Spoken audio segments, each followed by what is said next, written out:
Sir. Good afternoon అండి, చెప్పండి madam. ఇప్పుడు మనకి రీసెంట్ గా అవుతుంది కదా సార్, ఇప్పుడు న్యూస్ విజయారెడ్డి మేడం వాళ్ళ పిల్లలతో.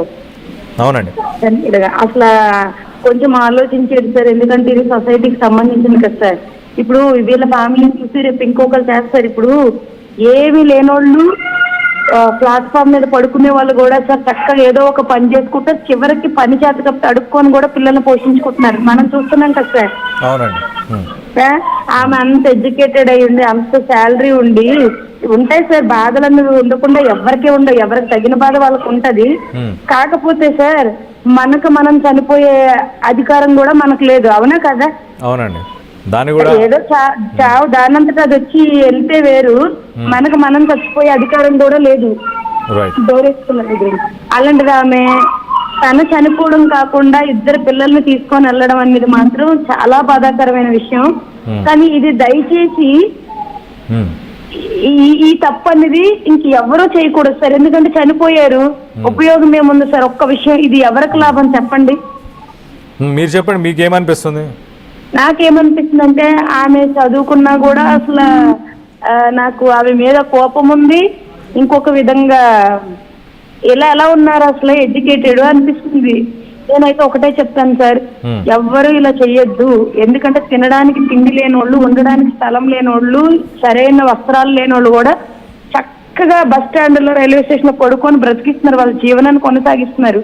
ఈ రోజు ఆమె ఎందుకు చనిపోయిందని పక్క పెడితే అసలు ఆమె చనిపోయే అధికారం లేదు. ఇంకొకటి అంత పెద్ద పిల్లలు కూడా చంపేసింది ఆవిడ. నిజంగా ఆమె గ్రేట్ తల్లి అంటారేమో, కానీ నా దృష్టిలో అసలు ఆమెకైతే నేను రెస్పెక్ట్ కూడా ఇవ్వను సార్. ఎందుకంటే ఆమె చనిపోవడం కూడా నాకు నచ్చలేదు. బాధలు వస్తాయి సార్, ఆ బాధలకు భయపడి చచ్చిపోతారా చెప్పండి? ఎంతమంది బతుకుతున్నారు? ధైర్యంగా నిలబడాలి,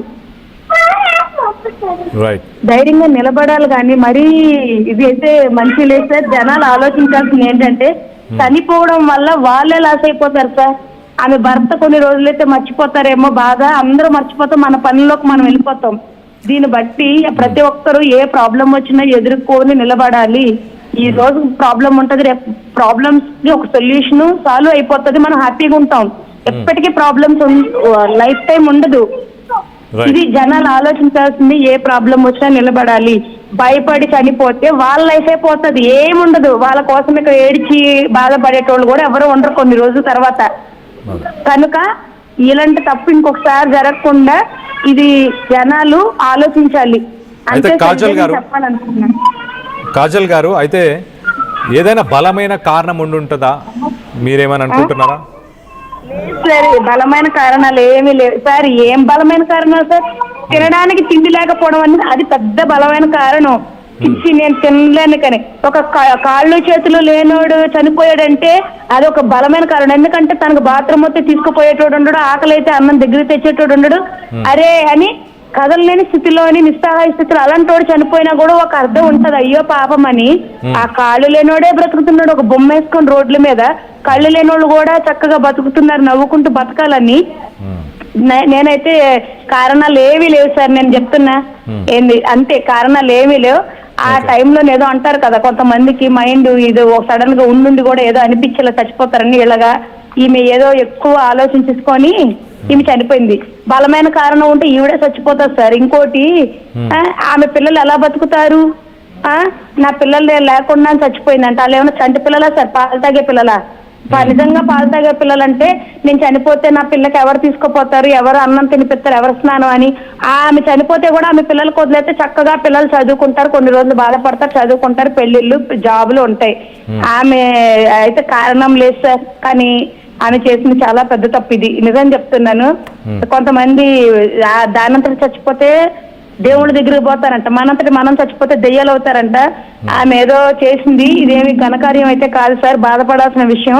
వాళ్ళ ఇంట్లో వాళ్ళు కూడా బాధపడే విషయం. ఆమె పోతూ పోతూ బాధ పెట్టిపోయింది, ఇద్దరు పిల్లలు ప్రాణాలు తీసుకుపోయింది. తల్లి అంటే ప్రాణాలు పోయాలి సార్, ప్రాణాలు తీసేవాళ్ళు తల్లి అవుతారా? నిజంగా చెప్పండి, మీరే చెప్పండి. మనం పోతూ పోతూ కిడ్నీ దానం చాలా మంది ఈ మధ్య నేను చూస్తున్నాను.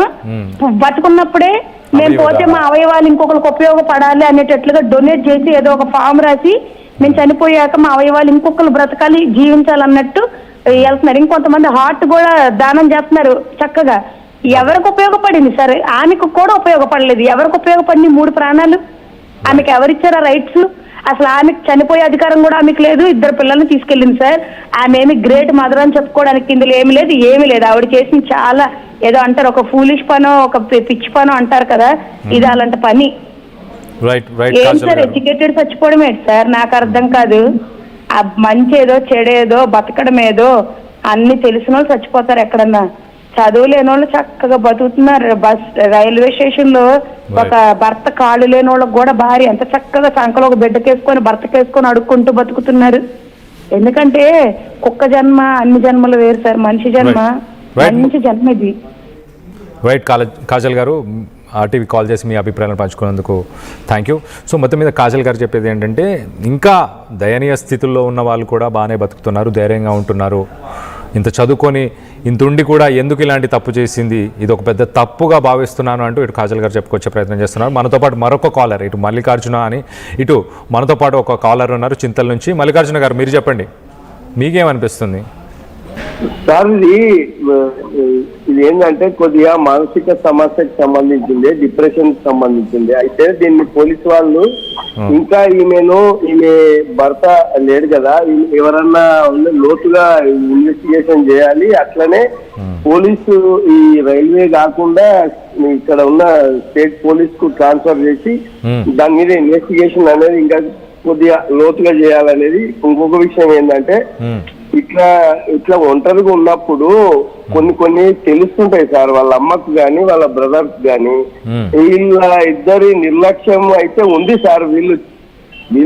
వీళ్ళు దాంట్లో ఇన్వాల్వ్ అనడానికి అది మనం చెప్పలేం కానీ అది మన పరిధి కాదు. కాకపోతే ఏంటంటే, ఒక అన్నగా మరి నేను ఫ్రెండ్ గా ఉంటాను, నేను అట్లా ఉంటాను అనే అతను, అరే మా చెల్లికి ఏదైనా డిప్రెషన్ ఉందా అనేది ఒకటి వాళ్ళు గమనించవచ్చు సార్. ఎంత ఉన్నా కూడా. అయితే ఆమె 27కు తీసుకొచ్చి 28కి అక్కడ దిగబెట్టి మళ్ళీ 29కి దిగబెట్టి మళ్ళీ తీసుకొచ్చే టైంలో అసలు ఆమె పిల్లల్ని ఎందుకు వస్తుంది అనేది కూడా యాజమాన్యం కూడా గమనించింది కదా సార్. వాళ్ళ స్కూల్ వాళ్ళకు కూడా డౌట్ వచ్చింటది కానీ వాళ్ళు ఆపలేకపోయింది. అయితే వాళ్ళ అమ్మ వాళ్ళ అన్న కూడా కొద్దిగా ఈమె మీద ప్రేమ అభిమానాలతో ఉండరని కాదు కానీ కాస్త వాళ్ళు ఏమర్పాటు ఉన్నారు సార్. వాళ్ళ మధ్యన ఏందున్నదంటే, వీళ్ళు ఇద్దరు కలిసి సంపాదించుకుంటున్నారు.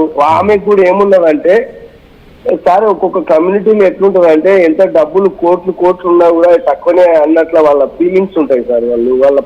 వాళ్ళ చుట్టుముట్టు అట్లాంటి ఎలివేషన్సే ఉంటాయి. కాబట్టి నా కూతురుకు నేను మంచి కట్నం ఇచ్చి, నేను మంచి గిఫ్ట్ ఇచ్చి పెళ్లి చేయాలి, లేకుంటే నేను మంచి స్థాయిలో ఉంచాలి అనే తపన ఎక్కువైపోయి కూడా ఇట్లాంటి రూడు ఆలోచనలు ఉంటాయి సార్. అది అయితే మల్లికార్జున గారు, ఇక్కడ పోలీసులు చాలా క్లియర్గా, రైల్వే పోలీసులు చాలా క్లియర్గా ఖండించేశారు. ఏమని అంటే, మానసికంగా అన్న విషయాలు మేము ఎక్కడా వెల్లడించలేదు, ఇప్పటిదాకా మేము ఎలాంటి ప్రెస్ మీట్లు పెట్టలేదు అంటూ వాళ్ళు దాన్ని ఖండించారండి. అలాంటి విషయాలు ఏమీ మేము చెప్పలేదు అని. ఖండించినప్పుడు వాళ్ళు ఇన్వెస్టిగేషన్ వాళ్ళ పరిధి నుంచి కొద్దిగా విస్తృతం చేసి ఇన్వెస్టిగేషన్ చేయాలండి. ఎందుకంటే ఇక్కడ మనీ మ్యాటర్స్ అయితే కనిపిస్తున్నాయండి. ఇప్పుడు సరే మానసికంగా అంటే